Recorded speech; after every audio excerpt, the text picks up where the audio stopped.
Hello friends, आज का जो नेक्स्ट लेक्चर है वो about the atomic radii.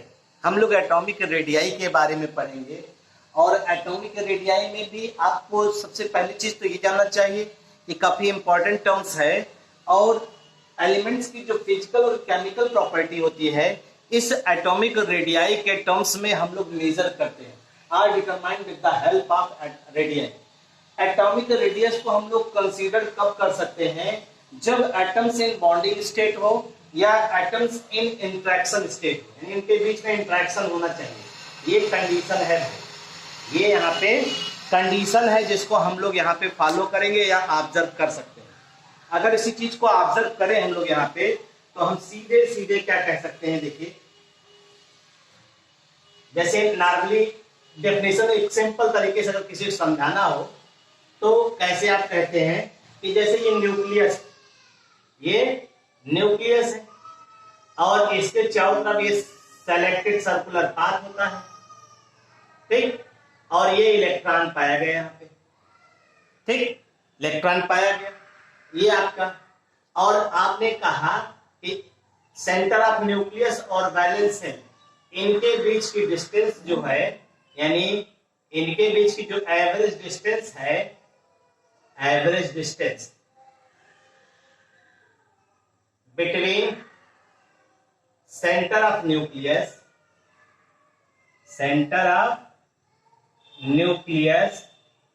And valence shell electron, average distance between centre of nucleus and valence shell electron, इसी को आपने क्या कह दिया?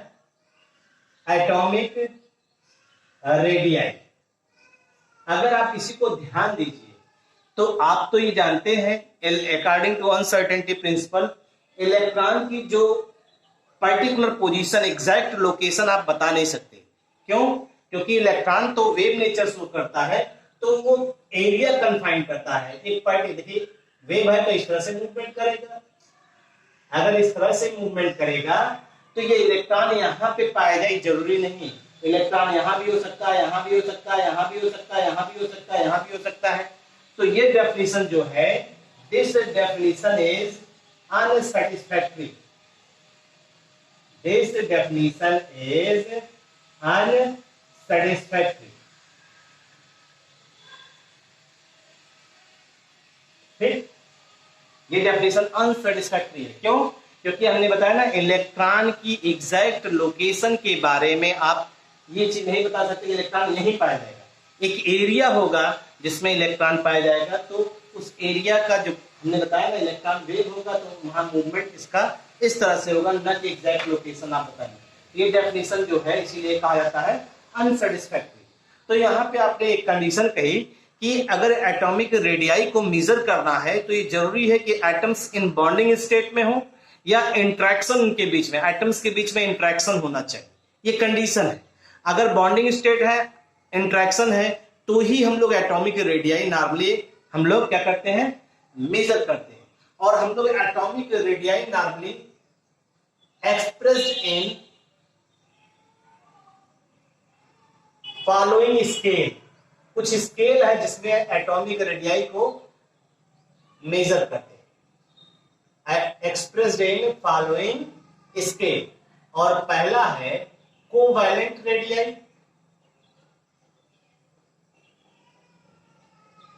दूसरा है वान डेर वाल रेडियाई,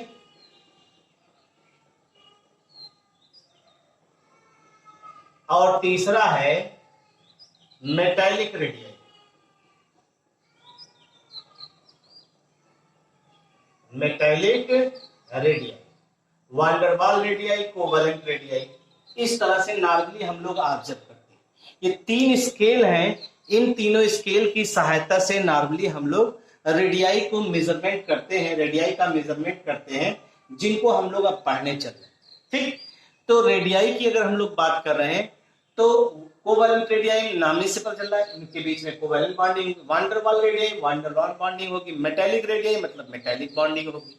ये सीधे सीधे ये नाम भी इंडिकेट कर रहा है कि कौन कौन से बॉन्ड आइटम्स के बीच में पाए जाएंगे। और जनरली जितने भी आप रेडियाई को ऑब्जर्व करते हैं वो नॉर्मली कोवैलेंट रेडियाई होता है। हम लोग जो नॉर्मल तरीके से जनरली ऑब्जर्व करते हैं, generally all the radii are in terms of covalent radii, यानी रेडियाई जो मेजर करते हैं कोवैलेंट रेडियाई के टर्म में मेजर करते हैं। तो आइए देखते हैं इसी चीज को और इसी चीज को ऑब्जर्व करते हैं। तो कोवैलेंट रेडियाई की बात करते हैं। कोवैलेंट रेडियाई होता क्या है, आइए इसी को देखते हैं। कोवैलेंट रेडियाई में दो कंडीशन हो सकती है। एटम्स जो हैं वो सेम भी हो सकते हैं और ये डिफरेंट भी हो सकते हैं। एटम्स सेम हो सकते हैं और डिफरेंट हो सकते हैं, और जब सेम होंगे तो उसे क्या कहेंगे, होमोन्यूक्लियर। Homonuclear diatomic molecule. और जब डिफरेंट होंगे तो इसे कहेंगे हेट्रोन्यूक्लियर। Heteronuclear diatomic molecule.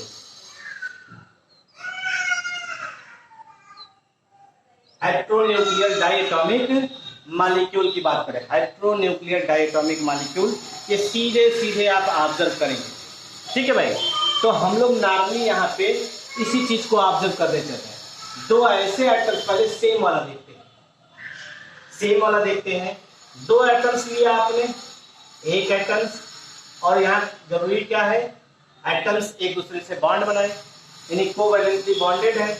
इस एटम्स का सेंटर लिया, इस एटम्स का सेंटर लिया, और इनके बीच की डिस्टेंस जो कहलाएगी, ये आपका क्या कहलाएगा, कोवैलेंट डिस्टेंस। इसे हम लोग क्या कहेंगे, कोवैलेंट डिस्टेंस। यानी एग्जांपल आप ले सकते हैं A2 मॉलिक्यूल, और अगर एग्जांपल वैसे लेना हो तो H2 मॉलिक्यूल या Cl2 मॉलिक्यूल, कुछ भी ले लीजिए, कोई भी एग्जांपल ले सकते हैं। तो अब देखिए, ये A हो गया, ये A हो गया, दोनों कोवैलेंटली बॉन्डेड है, दो कोवैलेंटली बॉन्डेड एटम्स हैं, और जब दोनों एक दूसरे से ओवरलैप कर रहे हैं तो कोवैलेंट बॉन्ड बन रहा है। अब देखिए, तो इनके सेंटर और इनका सेंटर के बीच की डिस्टेंस को कोवैलेंट डिस्टेंस कहते हैं, और इसी का हाफ कर लीजिए, इसी का हाफ कर लीजिए। अगर आप हाफ करेंगे तो जो हाफ आएगा वो क्या कहलाएगा, कोवैलेंट डिस्टेंस की, कोवैलेंट रेडियस। यानी half of the distance, half करिए तो ये कहलाएगा कोवैलेंट रेडियस। ठीक है भाई, ये हाफ की बात। अगर आप इसी को नॉर्मली ऑब्जर्व करिए हाइड्रोजन के केस में, हाइड्रोजन के केस में कहा गया है, फॉर एग्जांपल H2 मॉलिक्यूल की अगर हम लोग बात करते हैं, तो जो H2 मॉलिक्यूल है, हाइड्रोजन और हाइड्रोजन के सेंटर के बीच की डिस्टेंस जो होती है वो 74 पिकोमीटर, और ये क्या होगा, कोवैलेंट डिस्टेंस है। इसे आप क्या कह रहे हैं, कोवैलेंट डिस्टेंस, और इसी का हाफ ऑफ करने चल रहे हैं। हाफ करेंगे यानी R कोवैलेंट बराबर क्या हो जाएगा, R कोवैलेंट बराबर डिस्टेंस बिटवीन AK या डिस्टेंस बिटवीन HH अपॉन 2। यही तो है, आपको मालूम है, और मालूम है कितना, 74 अपॉन 2, ये 37 पिकोमीटर हो गया। ये आपका R कोवैलेंट हो गया। जो कोवैलेंट रेडियाई आप बिटवीन द सिमिलर एटम्स के बीच में मेजर कर रहे हैं। आपने क्या किया, ये ओवरलैपिंग किए, ओवरलैपिंग करने के बाद दोनों के सेंटर के बीच की डिस्टेंस को मिला लीजिए, तो सेंटर के बीच के डिस्टेंस को हम लोग कोवैलेंट डिस्टेंस कहेंगे, और उसी का हाफ करना क्या कहलाएगा, कोवैलेंट रेडियाई कहलाएगा। इस तरह से आप इसको डिफाइन भी कर सकते हैं, यानी आप चाहे तो इसकी डेफिनेशन भी लिख सकते हैं, क्या, one half of the distance between, किसका distance, distance between centre of two covalently bonded atoms are called what, क्या कहलाएगा, कोवैलेंट रेडियस।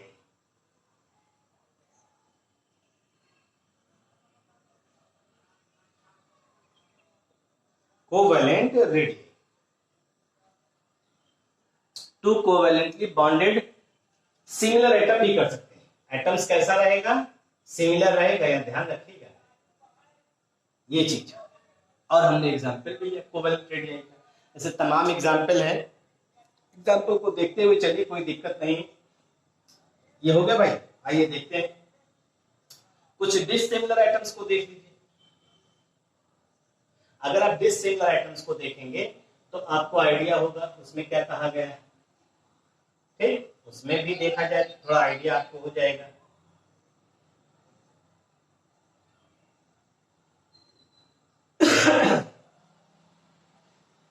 अब कभी कभी डिसिमिलर एटम की जब बात करते हैं तो जब डिसिमिलर एटम लेते हैं तो वहां भी कुछ कंडीशन होती है। डिसिमिलर एटम्स के साथ कभी कभी कंडीशन होती है। एक कॉन्सेप्ट सुना होगा इलेक्ट्रोनेगेटिविटी, अभी तो आप पढ़े नहीं इलेक्ट्रोनेगेटिविटी, लेकिन जान लीजिए इलेक्ट्रोनेगेटिविटी जो होती है वो पीरियोडिक टेबल में कहा जाता है कि पावर, ताकत, जिसकी इलेक्ट्रोनेगेटिविटी ज्यादा होगी वो दूसरे के इलेक्ट्रॉन को खींच लेगा।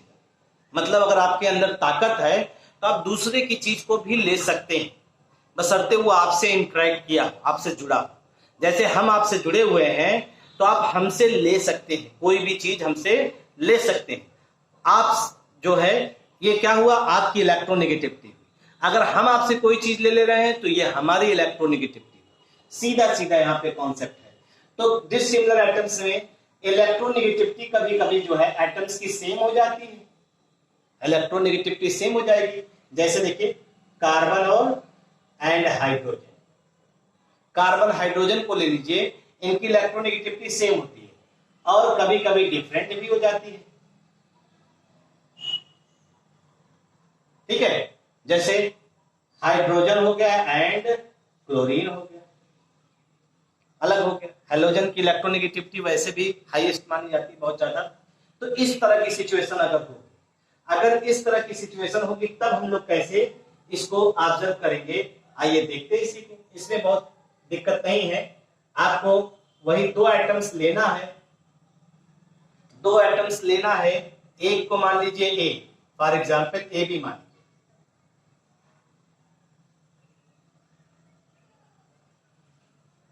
ए बी मान, कोई छोटा बड़ा भी हो सकता है, कोई दिक्कत नहीं है। मान लीजिए ये ए है, ये बी है, इनका ये सेंटर हुआ, इनका ये सेंटर हुआ, इनके और इनके बीच के डिस्टेंस को आपने क्या कहा, कोवैलेंट डिस्टेंस, जिसे आप क्या बोल रहे हैं, कोवैलेंट डिस्टेंस, ठीक। और अगर आप रेडियाई देखेंगे तो हाफ तो करेंगे, लेकिन यहाँ पे हाफ जो आपका होगा वो कुछ अलग होगा। ये हो जाएगा रेडियाई ऑफ ए और ये हो जाएगा आपका रेडियाई ऑफ बी। ये रेडियाई ऑफ ए और ये रेडियाई ऑफ ए और बी, इस तरह से हम लोग नॉर्मली ऑब्जर्व कर सकते हैं।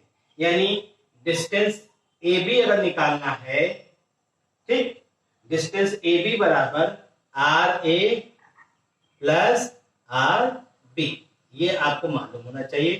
तो आप जो है इस चीज को कैलकुलेट कर सकते हैं। अब यहाँ इलेक्ट्रोनेगेटिविटी का कॉन्सेप्ट भी हो, कोई दिक्कत नहीं है, उससे भी हम लोग नॉर्मली ऑब्जर्व कर सकते हैं। अगर हम लोग मान लीजिए इसको निकालना चाहते हैं, अगर इलेक्ट्रोनेगेटिविटी जैसे अलग अलग दिया गया है तो हम लोग कैसे निकालते हैं, distance A B is equal to radius of A plus radius of B, radius of A plus radius of B minus 0.9, ये फार्मूला होता है, into chi A minus chi B, ये फार्मूला होता है जिसकी सहायता से हम लोग क्या करते हैं, डिस्टेंस निकालते हैं डिसिमिलर एटम्स की। और जाई ए जाई बी जो है ये आपका है electronegativity, electronegativity of hetero atoms. जाई ए और जाई बी जो है ये इलेक्ट्रोनेगेटिविटी ऑफ हेट्रो एटम्स है, ये चीज ध्यान रखिए, ठीक है भाई। इसको नॉर्मली हम लोग जो है ऑब्जर्व कर रहे हैं, ठीक। तो इस तरह से सीधे सीधे हम लोग ऑब्जर्व कर रहे हैं हेट्रो एटम, हेट्रो मॉलिक्यूल्स के बीच में और साथ ही साथ सिमिलर मॉलिक्यूल्स के बीच में। अब आइए चलते हैं दूसरा,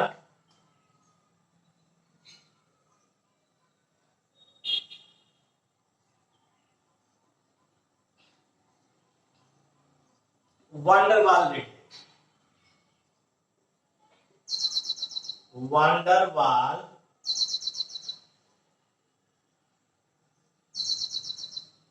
रेडियाई।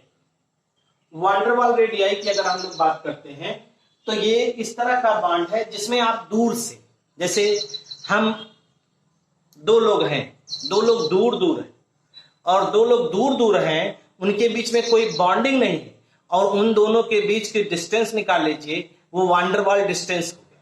जैसे सपोज करिए हम हैं और आप, हम और आप हैं, हमारे और आपके बीच की डिस्टेंस जो है, बॉन्ड तो कोई बनी नहीं है आपके हमारे बीच में, हमारे और आपके बीच में कोई बॉन्ड नहीं बना है, तो ये हमारे और आपके बीच का डिस्टेंस क्या हो गया, van der Waal distance.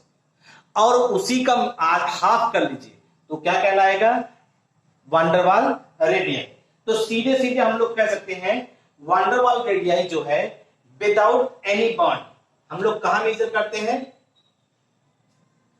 It measures in the molecule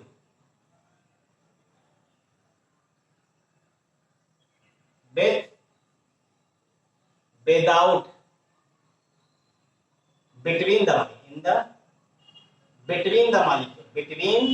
molecule without bond, यानी मॉलिक्यूल प्रेजेंट है और मॉलिक्यूल के बीच में कोई भी बॉन्ड नहीं प्रेजेंट होगा, तो ऐसी सिचुएशन में हम लोग क्या कहते हैं, वांडरवाल डिस्टेंस को मेजर करते हैं। और वांडरवाल डिस्टेंस को हम लोग कैसे डिफाइन कर सकते हैं, देखिए 1/2 of the distance,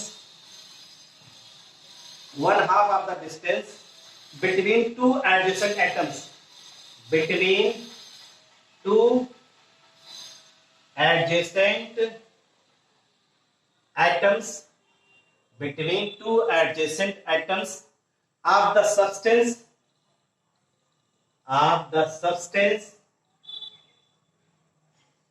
adjacent atom of the substance belonging to two neighboring molecule, belonging to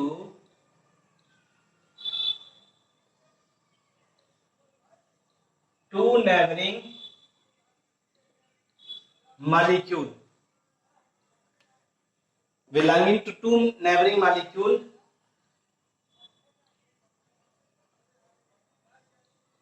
in the solid state। बहुत सिंपल चीज डेफिनेशन है, अभी आपको सुनने में अजीबोगरीब लग रहा होगा लेकिन है बहुत सिंपल चीज। जैसे आप देखिए, आपने क्या कहा, दो मॉलिक्यूल लिया, ये हो गया, ये मॉलिक्यूल कोवैलेंटली बॉन्डेड है, ये मॉलिक्यूल कोवैलेंटली बॉन्डेड है। इनके और इनके सेंटर को ले लीजिए, इनके और इनके सेंटर को ले लीजिए, इनके सेंटर के बीच की डिस्टेंस को अभी आपने बताया, ऐसे इनके सेंटर के बीच की डिस्टेंस को अभी आपने बताया। अब हमें इनका सेंटर नहीं लेना, अब हमें ऐसा मॉलिक्यूल लेना, ये दोनों के बीच में बॉन्ड नहीं, यहाँ तो बॉन्ड है, इनके बीच में बॉन्ड है, लेकिन इनके बीच में बॉन्ड नहीं है, तो ये एडजेसेंट एटम होगा, देखिए लिखा होगा between two adjacent atom of the substance belonging to two neighbouring molecule.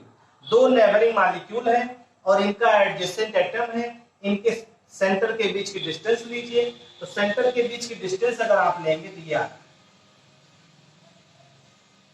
और इसे हम लोग कहते हैं वांडरवाल डिस्टेंस, और वांडरवाल डिस्टेंस का आप क्या कर रहे हैं, हाफ, क्या कहलाएगा, वांडरवाल रेडियस। वांडरवाल डिस्टेंस के का हाफ कर लीजिए, वो क्या कहलाएगा, वांडरवाल रेडियस। यानी इस डिस्टेंस, यानी दो एडजेसेंट एटम्स, और वो adjacent atom covalently bonded molecule के हैं, और उनके सेंटर के बीच की डिस्टेंस को हम लोग हाफ कर दें, तो that is called van der Waal radius. अगर इसी को आप ऑब्जर्व कर रहे हैं तो हम लोग देख सकते हैं, क्लोरीन का एक एग्जांपल लेते हैं, सॉलिड स्टेट। हाँ, एक चीज और ध्यान रखिएगा, इसको नॉर्मली हम लोग किस में एक्सप्रेस कर रहे हैं, सॉलिड स्टेट में ही दिखा रहे हैं। जो बॉन्डिंग है वो कहां दिखा रहे हैं, सॉलिड फॉर्म में ही दिखा रहे हैं, क्योंकि बॉन्ड तो मॉलिक्यूल के बीच में बनता है, तो मॉलिक्यूल के बीच में जब बॉन्ड बनता है, तो अगर वो चाहे सॉलिड हो, चाहे लिक्विड हो, चाहे गैस हो, तो कोई दिक्कत नहीं। लेकिन यहाँ बॉन्ड नहीं बनना है, तो मॉलिक्यूल सॉलिड फॉर्म में रहेगा, तो एक जगह स्टेशनरी फॉर्म में रहेगा, रुका रहेगा, तभी तो हम लोग उनके बीच की डिस्टेंस को फाइंड आउट कर सकते हैं, अन्यथा आपको फिर परेशानी होगी भाई। जैसे देखिए, हमने लिया एक फॉर एग्जाम्पल Cl2 मान, in a solid state, in a solid state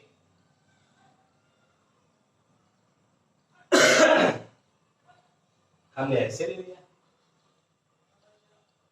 ठीक है, ये Cl हो गया, ये Cl हो गया, ये Cl, ये Cl, इनका सेंड कर लीजिए, इनका सेंड कर लीजिए, इनका सेंड कर लीजिए, इनका, ये हो गया, ये हो गया, ठीक। अब इनके सेंटर के बीच की डिस्टेंस कितनी जानते हैं, एक्सपेरिमेंटली ऑब्जर्व किया गया कि इनके सेंटर के बीच की डिस्टेंस है 360 पिकोमीटर, और अगर आर वांडरवाल निकालना है, तो आर वांडरवाल निकालना है तो 360 अपान 2 कर दिया, यानी 180 पिकोमीटर, ये आ जाएगा। यानी वांडरवाल रेडियाई जो आएगी उसकी न्यूमेरिकल वैल्यू कितनी आ जाएगी, 180 पिकोमीटर। ये सीधा सीधा आप ऑब्जर्व कर सकते हैं, ठीक है भाई। और नॉर्मली जो है हम लोग इसको ऑब्जर्व कहां करते हैं, नोबल गैस का, नोबल गैस की जो रेडियाई है उसको हम लोग नॉर्मली किसमें ऑब्जर्व करते हैं, वांडरवाल रेडियाई के टर्म्स में, ठीक है भाई। Most use in inert gases, इसका इस्तेमाल कहां यूज करते हैं, most used in inert gases. आप ज्यादातर इसका इस्तेमाल कहां करते हैं, इनर्ट गैसेस में इस्तेमाल करते हैं, और इसीलिए these are also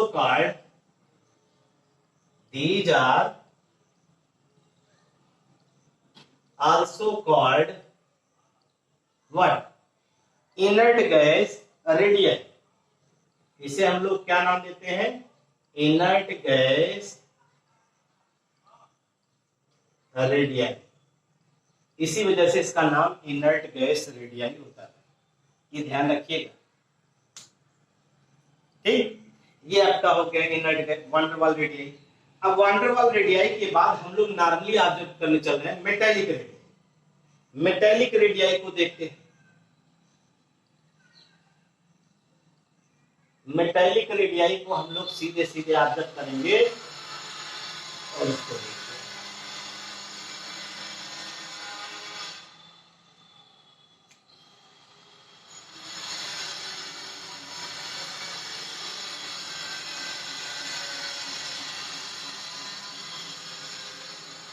metallic radii की बात करते हैं, तो मेटेलिक रेडियाई में सीधे सीधे observed in case of metals, ठीक, observed in case of metals. आपको जैसे मालूम होगा, अगर कभी मेटल की लैटिस को आप देखते हैं, जैसे मेटल की लैटिस को देखिए, तो उसमें आपको मेटल्स दिखाई देते हैं, मेटल्स मतलब पॉजिटिव आयन ऐसे होते हैं,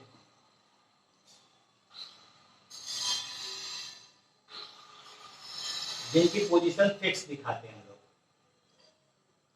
यानी अपनी लैटिस पे फिक्स होते हैं, और इनके चारों तरफ इलेक्ट्रॉन होते हैं, सराउंडिंग इसके इलेक्ट्रॉन पाए जाते हैं, इलेक्ट्रॉन इलेक्ट्रॉन इलेक्ट्रॉन इलेक्ट्रॉन, इस तरह से।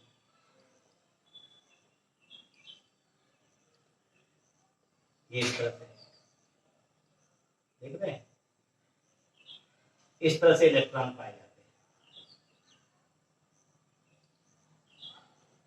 ये इलेक्ट्रॉन पाए जाते हैं और आपका जो है मेटल आयन कुछ इस तरह से हो जाता है। फिर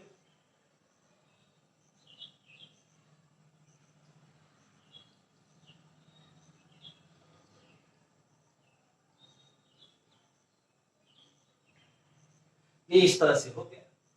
अब इसे आप क्या कहते हैं, इसे मोबाइल इलेक्ट्रॉन कहते हैं। इसे आप क्या नाम देते हैं, मोबाइल इलेक्ट्रॉन। और इसे आप पॉजिटिव मेटल आयन कहते हैं, पॉजिटिव मेटल आयन कहते हैं। तो मोबाइल इलेक्ट्रॉन और पॉजिटिव मेटल आयन की आपको इस तरह से दिखाई दे रहा है। अगर आप नॉर्मली इसको ऑब्जर्व करिए, नॉर्मली इसको ऑब्जर्व करिए तो आप देखिए किसी भी मेटल लैटिस में, किसी भी मेटल लैटिस में आप दो एडजेसेंट मेटल आयन को ले लीजिए, दो एडजेसेंट मेटल आयन, मतलब ये और ये। यानी आपने क्या किया, टू एडजेसेंट मेटल आयन लिया आपने। मेटल आयन का मतलब पॉजिटिव आयन लिया आपने, ठीक है भाई। ठीक, जैसे ये है, ये और ये, इसके चारों तरफ कौन है, इलेक्ट्रॉन, इसके भी चारों तरफ कौन है, इलेक्ट्रॉन, इस तरह से है। तो मेटल आयंस का सेंटर ले लीजिए आप, मेटल आयन का सेंटर ले लीजिए और इनके बीच की जो डिस्टेंस है उसे हम लोग क्या कहेंगे, मेटेलिक डिस्टेंस कहेंगे। मेटेलिक डिस्टेंस कहेंगे। और इसी मेटेलिक डिस्टेंस का आप क्या कर दीजिए, हाफ कर दीजिए। क्या कहलाएगा, मेटेलिक रेडियाई कहलाएगा। ये मेटेलिक रेडियाई कहलाएगा भाई। अगर आप इसको जानना चाहें तो बस ये सीधा सीधा हो गया, R metallic is equal to distance between metal metal और अपान 2। ये सीधा सीधा हम लोग नॉर्मली ऑब्जर्व करते हैं, सीधा सीधा ऑब्जर्व करते हैं, जिसको आप देख सकते हैं और बता भी सकते हैं। और इस चीज को सीधे सीधे आप पढ़ भी सकते हैं और बता भी सकते हैं कि क्या कैसे सिचुएशन यहाँ पे होगा। ठीक है भाई। अगर हम इसी को ऑब्जर्व करें और इसी के हिसाब से बताएं, इसी के हिसाब से लेकर चलें, तो हम लोग कह सकते हैं, जैसे एग्जाम्पल हम लोग ले रहे हैं इसमें मेटेलिक डिस्टेंस का, कॉपर का। ठीक, एग्जाम्पल यहां लेने चल रहे हैं metallic copper system, metallic copper system को ले रहे हैं और यहाँ पे इनके जो कॉपर के बीच का डिस्टेंस होगा वो दिया गया है 256 पिकोमीटर। तो आर मेटेलिक क्या हो जाएगी, बराबर 256 अपान 2, यानी हो जाएगा 128 पिको। ये हो, इस तरह से हमने ऑब्जर्व कर लिया।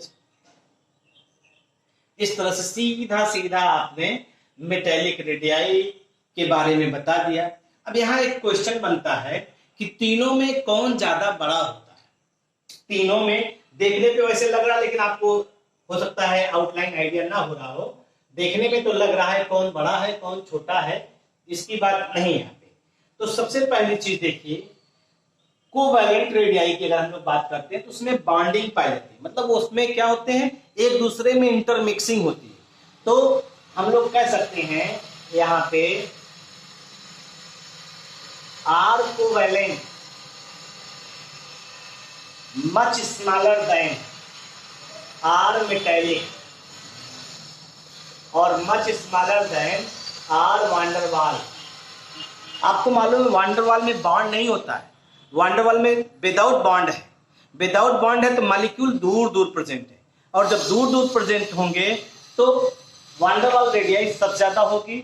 मेटालिक की बात करें, मेटालिक बॉन्ड में भी आपने देखा होगा एटम्स दूर दूर प्रेजेंट है, मतलब उसके बीच में इलेक्ट्रॉन है, इलेक्ट्रॉन आने की वजह से मेटल और इलेक्ट्रॉन, दो एडजेसेंट मेटल एटम के बीच में इलेक्ट्रॉन आने की वजह से उनके बीच में ओवरलैपिंग नहीं हो पा रही, तो इस वजह से ये भी ज्यादा है।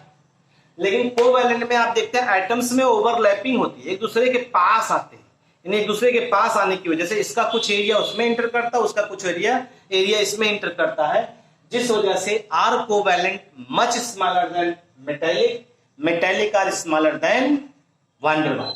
इसका मतलब है van der Waals radii r greater than but metallic radii r greater than covalent radii. ये आपका जो है नॉर्मल चीज है जिसको आपको जानना चाहिए भाई। अब आइए इसी में चलते हैं, नॉर्मल चीज है, हम लोग इसका पढ़ते हैं पीरियाडिक वेरिएशन। पीरियाडिक वेरिएशन, अगर इस कॉन्सेप्ट को लेकर चलते हैं पीरियाडिक वेरिएशन, तो आपको मालूम है पीरियाडिक वेरिएशन में हम लोग चलते हैं ग्रुप में,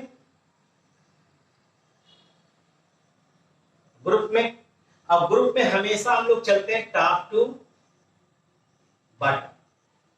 टॉप टू बॉटम चलने पर एटॉमिक साइज जो होती है, अब सबको कंफाइन करके करें, एटॉमिक साइज या रेडियाई जो होती है वह इंक्रीज करती है, यानी एटॉमिक साइज जो होती है वो क्या होती है, इंक्रीज करती है। उसका कारण क्या है? पहली चीज, नीचे चढ़ने पर नंबर ऑफ सेल्स बढ़ते हैं, नंबर ऑफ सेल यानी एन, ये इंक्रीज करते हैं। नंबर ऑफ सेल जो है एन की वैल्यू वह इंक्रीज करती है। और आप जानते हैं सेल बढ़ने पर न्यूक्लियस और वैलेंस सेल के बीच डिस्टेंस बढ़ेगा, और न्यूक्लियस और वैलेंस सेल के बीच डिस्टेंस बढ़ेगा तो न्यूक्लियस का फोर्स जो वैलेंस सेल के इलेक्ट्रॉन पे होगा, यानी nuclear force on valence shell electron क्या होगा, decreases. Nuclear force on valence shell electron क्या होगा, डिक्रीज करेगा, और इसी वजह से हेंस साइज। तो हमने आपसे बताया कि ग्रुप में जो है आप चल रहे हैं, ग्रुप में टॉप टू बॉटम चलने पर साइज इंक्रीज कर रहे हैं। अगर इसी को आप ऑब्जर्व करिए तो इसका एग्जांपल भी ले सकते हैं और दिखा भी सकते हैं। जैसे देखिए एल्कली मेटल्स का ले रहे हैं, एल्कली मेटल्स, और हम लोग एटॉमिक रेडियस, एल्कली मेटल्स और एटॉमिक रेडियस की बात कर रहे हैं। जैसे देखिए lithium, sodium, potassium, rubidium, caesium, इसका 152 पिकोमीटर में है भाई, 186, और इसका 231, और इसका है 244, और इसका है 262, और इसका देखिए वैलेंस सेल का इलेक्ट्रॉनिक कॉन्फ़िगरेशन भी देख लीजिए।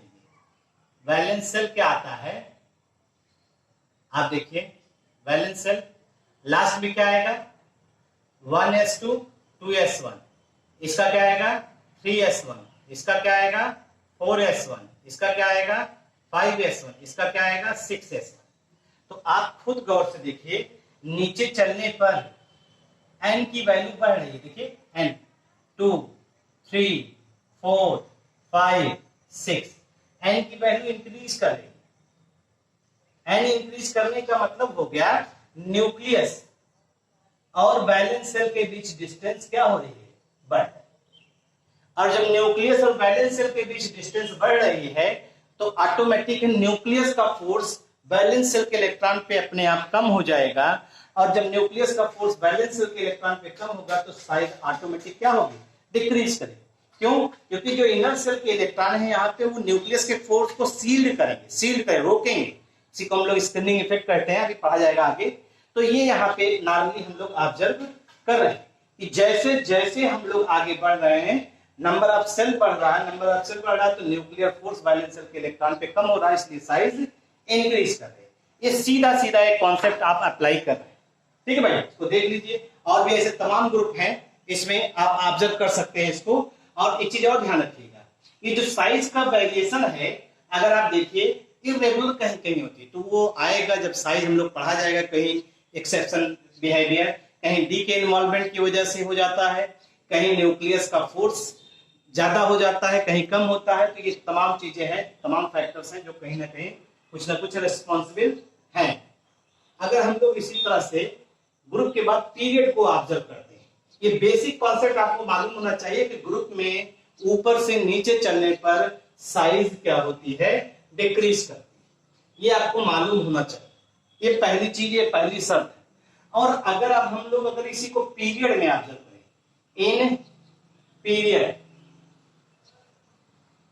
पीरियड, अगर हम पीरियड की बात करते हैं तो पीरियड में हम लोग लेफ्ट टू राइट चलते हैं, पीरियड में हम लोग लेफ्ट टू राइट चलते हैं।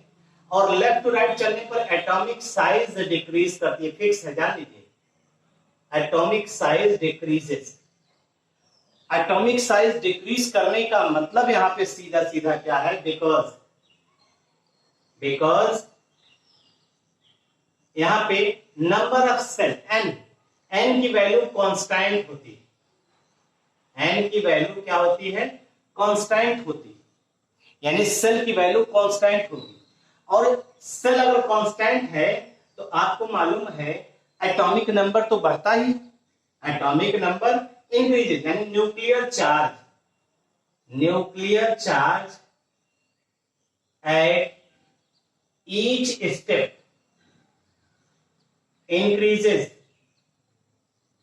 by +1 unit,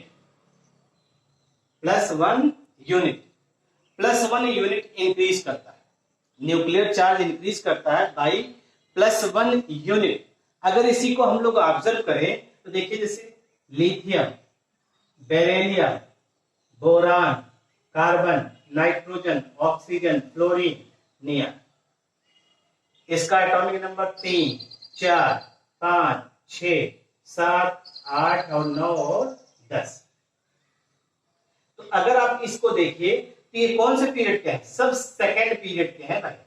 सब में लास्ट में क्या आएगा, देखिए 2s1, यहाँ पे 2s2, यहाँ पे क्या आएगा लास्ट में 2p1, यहाँ पे लास्ट में क्या आएगा 2p2, यहाँ पे लास्ट में 2p3, यहाँ पे लास्ट में 2p4, यहाँ पे लास्ट में 2p5, यहाँ पे लास्ट में 2p6। ये आपका एक्सेप्शन है, एक्सेप्शन इस पॉइंट ऑफ व्यू से कि लास्ट में है सारे इलेक्ट्रॉन पेयर हो जाते हैं, और जैसे ही इलेक्ट्रॉन पेयर होते हैं उसमें इलेक्ट्रॉन रिपल्सन होता है, और उस इलेक्ट्रॉन रिपल्सन की वजह से इनका जो साइज होती है वो हाई होती है, एक्सेप्शनली क्या होती है, हाई। और इनकी जो साइज है हम लोग किसमें रिप्रेजेंट करेंगे, वान डेर वाल में। ठीक, एक्सेप्शनली हाई वान डेर वाल रेडियाई होगी इसकी। क्यों? क्योंकि जो इलेक्ट्रॉन है पी ऑर्बिटल पेयर्ड होगा, पेयर्ड होने पे इलेक्ट्रॉन क्लाउड जैसे ही एक बॉक्स में आएंगे उनके बीच में रिपल्सन होगा, और रिपल्सन होने की वजह से एक दूसरे से दूर भागेंगे, और जैसे ही दूर भागेंगे साइज अपने आप क्या हो जाती है, थोड़ी सी बढ़ जाती है। ये ध्यान रखना है आपको, ठीक है भाई। अब इसी चीज को अगर हम लोग ऑब्जर्व करें और देखें तो यहाँ पे देखिए, ये तो इलेक्ट्रॉनिक कॉन्फ़िगरेशन हो गया, वैलेंस इलेक्ट्रॉनिक कॉन्फ़िगरेशन, और ये एलिमेंट हो गए। अब देखिए इसमें पॉजिटिव चार्ज कितने हैं, इसमें पॉजिटिव चार्ज +3, +4, +5, +6, +7, +8, +9, और इसको छोड़ दीजिए +9। तो इसका मतलब है पॉजिटिव चार्ज की अगर आप बात कर रहे हैं तो हर एक स्टेप चलने पर पॉजिटिव चार्ज क्या हो रहा है, बढ़ रहा है ना। साइज देखिए, इनकी साइज जो होती है, अभी लिथियम का आपने ऑब्जर्व किया 152, इनकी जो होती है 111, इनकी जो होती है 188, इनकी जो साइज होती है वो लगभग 77, इनकी जो है वो लगभग है 70, इनकी जो है वो लगभग है 74, और ये जो है आपका वो कितना है, 74 के बाद 72, और इसका जो है आपका 160, लास्ट वाले का कितना है 160।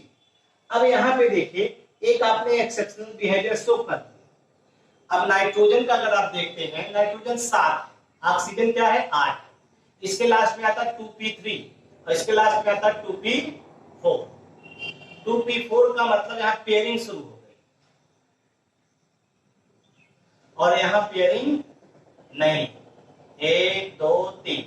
इस पेयरिंग की वजह से यहाँ पे इलेक्ट्रॉन के बीच में रिपल्सन पाया जा रहा है और इस रिपल्सन की वजह से साइज एक्सपैंड कर फैल रही, इसलिए अनएक्सपेक्टेडली फ्लो जो ऑक्सीजन की आपकी साइज है ऑक्सीजन की वो थोड़ी सी ज्यादा हो गई इन कंपैरिजन टू किसके, नाइट्रोजन की, क्योंकि नाइट्रोजन के बाद ऑक्सीजन में पेयरिंग शुरू हो गई। तो आप कह सकते हैं इसको कि आफ्टर नाइट्रोजन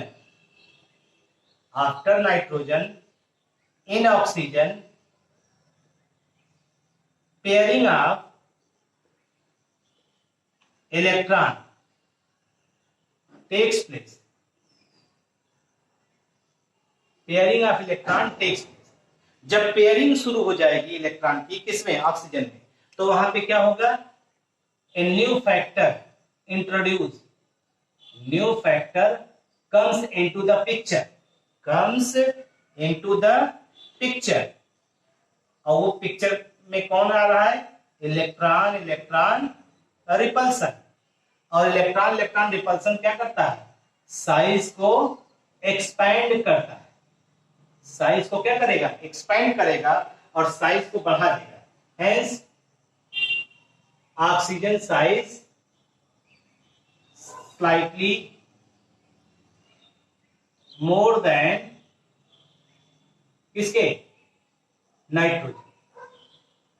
ये चीज oxygen size slightly more than nitrogen. तो इतनी चीजों को जो है आप पढ़ डालिए, इतनी चीजों को पढ़ डालिए। कल जो है हम लोग आयन की साइज के बारे में पढ़ेंगे, इतनी चीजों को पढ़ डालिए। बाकी की बातें जो है नेक्स्ट वीडियो में आप पढ़ें, अच्छे से पढ़ें, आपके साथ सब अच्छा हो, आप अच्छा करें, आपका अच्छा होगा तो हमारे साथ भी अच्छा होगा, हमारा भी नाम होगा कि आपने जो है हमारे कुछ ना कुछ अंश से जो है आपके साथ अच्छा हुआ। यही चाहते हैं कि आपके साथ अच्छा हो। पढ़िए लिखिए, खूब अच्छे से पढ़िए लिखिए, जहां पे आपको दिक्कत हो कंसल्ट करिए और पढ़िए।